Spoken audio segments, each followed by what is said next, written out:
Hello guys! Hello everyone! Sa video ito ay isi-share ko naman sa inyo yung niluto kong banana cake. Siyempre, pag nakaani tayo ng saging, yan agad ang niluluto ko dahil yan ang paborito namin. So ito nga guys, piniprepare ko na yung wet ingredients. Bali, ang mga sangkap nito ay 2 cup na gatas, 4 na itlog, saka meron ding 2 teaspoon or tablespoon na vanilla. Ayan, saka 1 cup na melted butter. Ang lakas nga pala ng ulan ngayon, kaya yan ang naririnig nyo sa background. Tumatama kasi yung ulan sa yero, yun sa bakod namin na yero.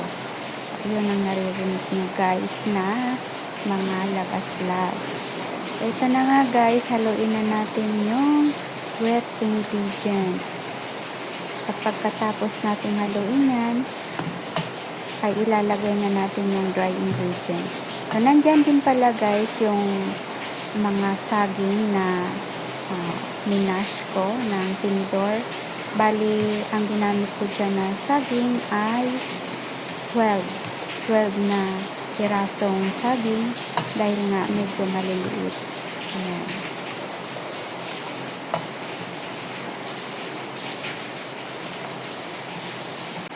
Pagkatapos na haluin mabuti ang wet ingredients ay ilalagay na natin ang dry ingredients. Bali, 4 na cup na harina nga pala yan at 1 cup na brown sugar, 1 cup na white sugar at 2 tablespoon na baking powder at 2 tablespoon na baking soda.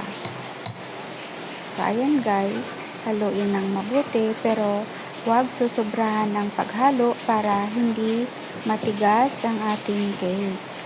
So, ayan guys, lagyan natin ng toppings na mga chocolate bits at i-bake na natin yan. So, bale, preheat ko na yan. Na-preheat na yan ng 10 minutes with 200 degrees centigrade at i-bake ko yan sa 175 lang yung heat.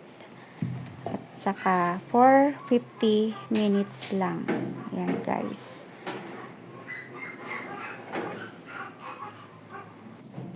Magluluto nga din pala ako ng siumay, kaya habang nakasalang to sa oven ay ipiprepare ko na rin yung gagawin kong siumay.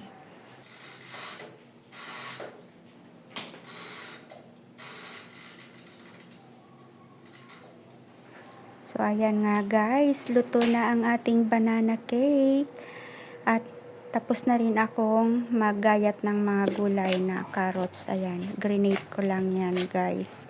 So halo-haloin na rin natin itong ingredients na gagawin kong siumay. Bali sa 150 pesos lang pala na ground pork ang nilagay ko dyan. At eto, gumawa rin ako ng chili garlic sauce.